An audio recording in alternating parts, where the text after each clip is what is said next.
Hello and welcome. Today we're talking about real estate investing and why you should do it. And I am here with my very best friend, Kristine Adey. And we are going to talk a little bit about why you should consider getting involved in investing in real estate. So Chris, why don't you tell them a little bit about yourself, your background, how you got into real estate, finance, wealth management. Definitely. So first of all, thank you, Hannah, for having me. I'm really excited to be here.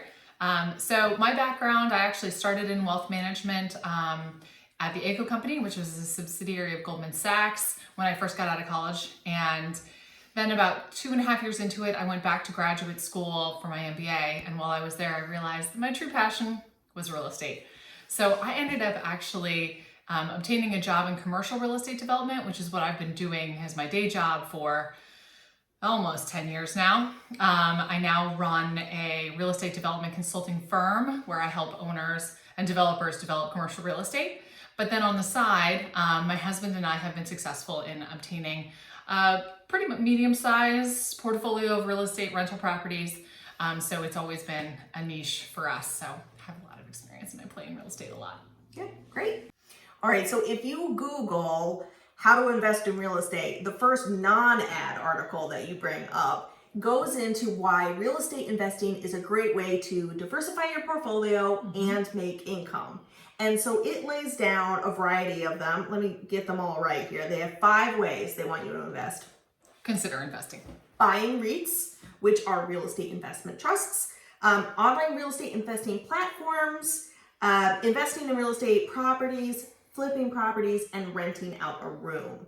So what is your perspective for the average person who's watching this? They're not already investing in real estate. What do you want to share with them about investing for the first time and sort of connecting that to what you've done personally? Sure. So the nice thing about the various options that Hannah just discussed is there's a range of sort of commitment that you have with these various options. So REITs, real estate investment trusts, are generally traded on the stock exchange. It would be similar to buying a stock or a mutual fund. And that would give you an option to be pretty much a passive investor beyond doing the research and tracking the investment. You could get in and get that real estate diversification without having that active of a role. So for a lot of people, I think that is an opportunity. Certainly when I was in wealth management, we recommended that our clients hold a certain percentage of their portfolio in REITs. The challenge with REITs are their fees.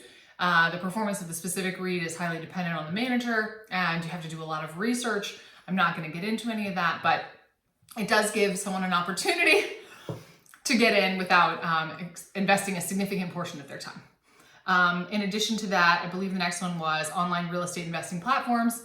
Also, a little bit more involved than a REIT, and it's not a publicly traded investment. So there are certainly limitations associated with that investment at the times that you can get in, the times that you can get out, and some parameters associated with that. And oftentimes they pool your funds similar to a REIT. And so you're purchasing an asset with a group of other people, and the manager of that asset would then make decisions as to what they want to do at any given point in the market. So also a great opportunity for people who might want a little bit more passive of an option, but they want to be a little bit more involved in their investment. The next few are investing in rental properties, which is what my husband and I do, flipping properties, which is also a great opportunity, and then renting out a room. So I would say those are on the much more activity-based. It's going to require a lot more of your time to go through the process of having those as your investment strategies. But at the same time, there are different levels. So rental property, again, you can get a property manager similar to almost like a REIT manager who manages your asset, but you do have to be more involved in the purchase and disposition process, financing process, managing the expenses associated with the property, and then managing your property manager. Or you can self-manage, which is what I do, which is even more involved than having a property manager. And then flipping real estate, that's very time consuming. So that is something that I would only recommend to people who have a strong understanding of the time commitment associated with that and either have a very flexible full-time job, a part-time job, or they're looking to do it full-time. And then the last one was renting out a room. renting out a room. Airbnb has become very popular. There are other share sites.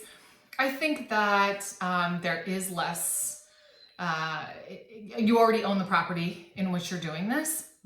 And so you're probably taking care of that property anyway. So the care and upkeep is already part of your plan.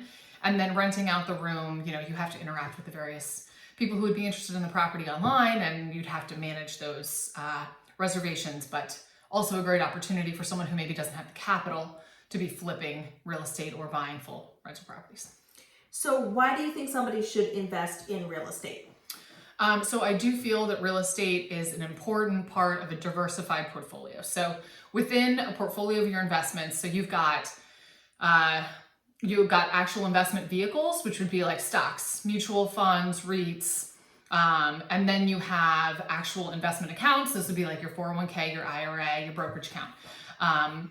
So within the actual asset types, I always feel that it's important to hold a certain percentage of your portfolio, your total assets, in some sort of real estate investment in order to get the diversification benefit of real estate within your portfolio. So you're trying to balance risk and maximize return, and real estate would help you to do that within a balanced portfolio.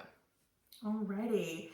So I hope you enjoyed that quick introduction to this whole new series. Chris is going to be back for many videos. And the next one, we're going to talk to Chris about how did she get her properties, what strategies did she employ, and also what fears she had in going into them, especially like the first ones, because anytime you do something new, it's always scary. So we're going to talk to her a little bit about what those fears were and what she did to overcome them. And so if you're not already, subscribe so that you will be notified when this next video comes along. Thanks for joining us.